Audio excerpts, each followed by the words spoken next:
Is Gano in for the inevitable cutting of his roster spot there? Because, yeah, things are not looking good for him, guys, this offseason, as we haven't heard any talks about any kind of restructuring, extension, lowering of the bill. Let's be honest, that probably the last one is the most important thing because he's got to rework that contract or he can be gone, gone, gone. And this is, we talked about it before. Like, it's something the Giants are going to have to do. They're not going to like when they have to do it. Let's be very frank on that. The Giants are not going to like in any way, shape, or form when they have to make this move because he's a guy that, to be frank, at points you would sit there and say he was the best player on the team. That's how bad the team was, and that's how good he played. It's a combination of both. Yeah. This comes via The Athletic. They said the Giants don't have any albatross contracts to shed this offseason, and they're in a healthy enough cap situation that they don't need to make any cap cuts. Still, a $5.7 million cap hit is excessive for the 37-year-old Gano, who has missed 16 games due to injuries the past 2 seasons. The Giants can create $3.2 million in cap savings while eating $2.5 in dead cap by dumping Gano. That's not an overwhelming financial impetus. I don't know what the IMPETS big words. I didn't go to college, god damn it. Yeah. In the Giants position can allocate that money better. I feel like there's something people tend to forget in these topics sometimes. And I'm not saying that Gano will not get cut. Let me be very frank that we have said on the show we think that Graham Gano will get cut. And it's going to be more for 2 or 3 reasons that they gave. They didn't even list those 2 as reasons. 37 years old, missed 16 games in the past 2 seasons. That's half the games he hasn't been available for. I don't think the money has much of it to do with it, really. So think about this. $5.7 million cap hit, okay? We got the math here. $3.2 million is what you're going to pay him. I'm sorry, what you're going to save. I'm sorry about cutting him. You got to get a kicker to replace him, right?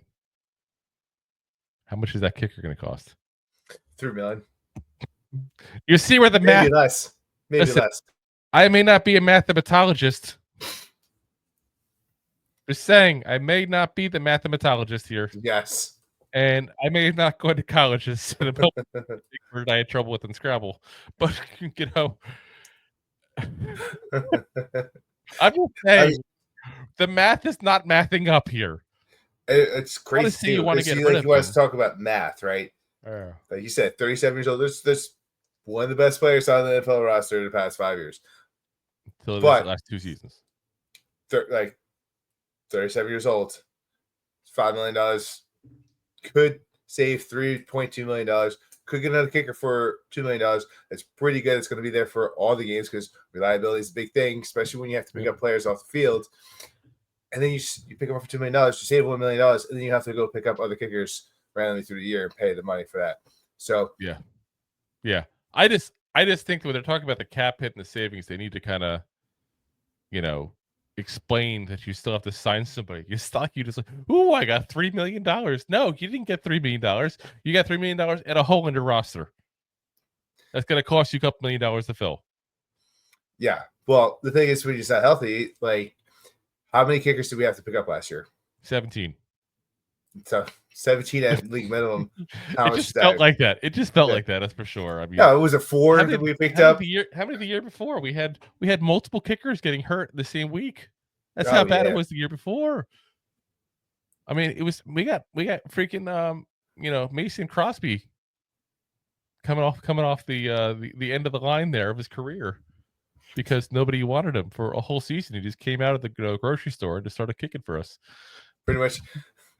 For some reason, he was in Jersey, and Dable was at the Acme and saw him kick a can, and he goes, "Hey, you need a job?" Hey, yo! I saw you kick that tomato can. Yeah. I don't know why. I think people have that kind of voice. Can sale here, and I saw you go right down aisle 7. Does ShopRite still do the can? They do, but that's not like $12 or $14 anymore. Listen, the problem is I've been in Florida now for 9 years. Literally, this was today actually the 9th anniversary of me moving to Florida. So I don't know anymore what goes on in advertising with grocery stores anymore. But I'll start sending you the advertisement deals. please do. Yeah. Please do. Do they still do the couponing? Oh, there's definitely coupons. Yeah. Couple of coupons? They don't do coupons Yeah. here. Publix does BOGOs and offers you overpriced subs that are absolutely delicious. Anyway, If you like that clip, then you will love the full episodes too. Find us on your favorite podcast app and look for us on all your favorite social media platforms. Thanks so much. Please, I'm begging you. Please subscribe.